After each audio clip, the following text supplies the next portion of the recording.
2-3 दिवस झालंय इतका घसा, नाक जाम झाले, डोकं दुखतंय, बॉडी पेन होतंय, नुसता त्रास सुरू आहे. घरातलं काम तर चालूच आहे. 3 टाईम खायला तर करावंच लागतंय. बाहेर जायचंय म्हणल्यावर घरातलं आवरून जावंच लागतंय. सगळ्या घरात पसारा होतो म्हणून पसाराही आवरावा लागतोय. सांगणार कोणला? तुम्हाला काय वाटलं? घरामध्ये कोणी आहे? कोण नाही.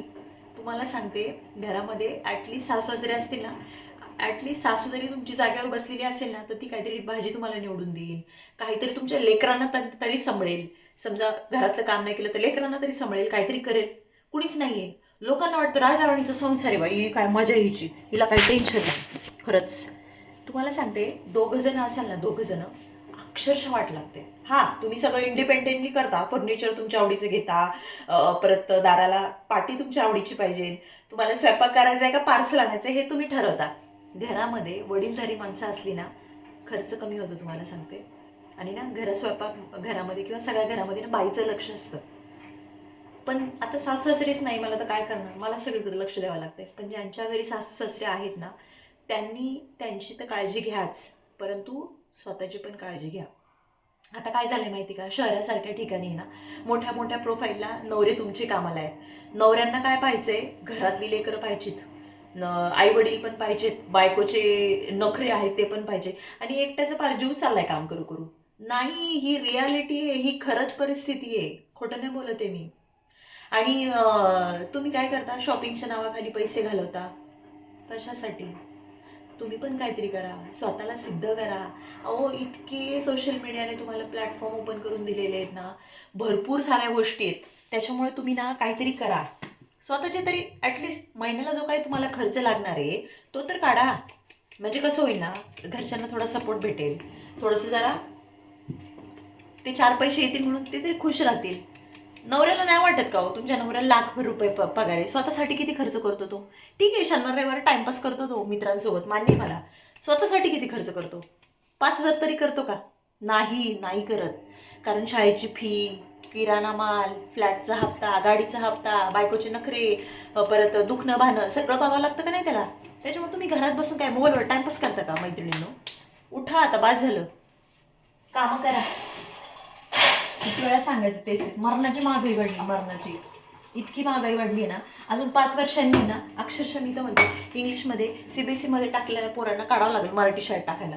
पिया कुठून आणणार? आणि जॉब काय तुम्हाला काय वाटतं, जॉब टिकलेत?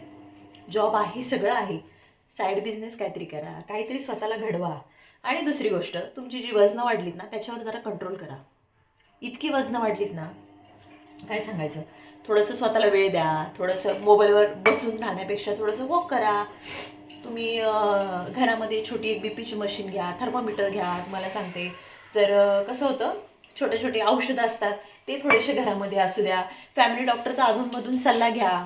त्याच्यामुळे ना तुम्ही थोडे ॲक्टिव्ह राहाल, डोकं तुमचं जरा थोडं चालेल. कळतंय? सगळ्यात आधी तुमच्या स्वतःच्या आरोग्याकडे लक्ष द्या, कारण तुम्ही घरातल्या अन्नपूर्णा आहात, घरातल्या गृहिणी आहात. घर सगळं तुमच्यावर चालतं.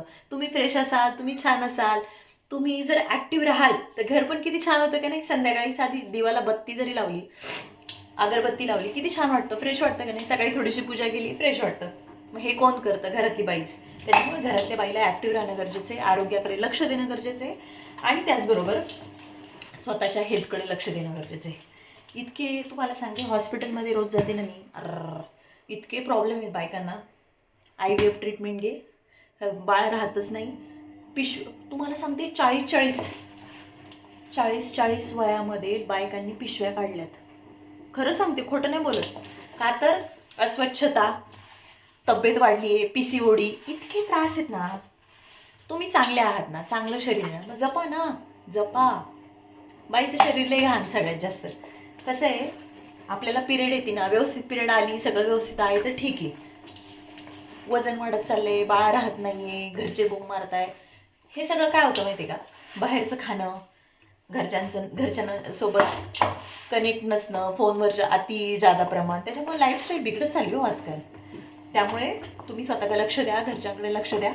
आणि काय होतं, थोडंसं ॲक्टिव्ह राहिल्यामुळे मेंदूला चालना भेटते. कळते? त्यामुळे आजचा हा व्हिडिओ असाच होता. मी जी सिरीज चालू केली आहे सुखी भव, त्याला तुम्ही भरभरून प्रतिसाद देताय हे मला समजलेलं आहे. त्यामुळे व्हिडिओ करायलाही छान वाटते.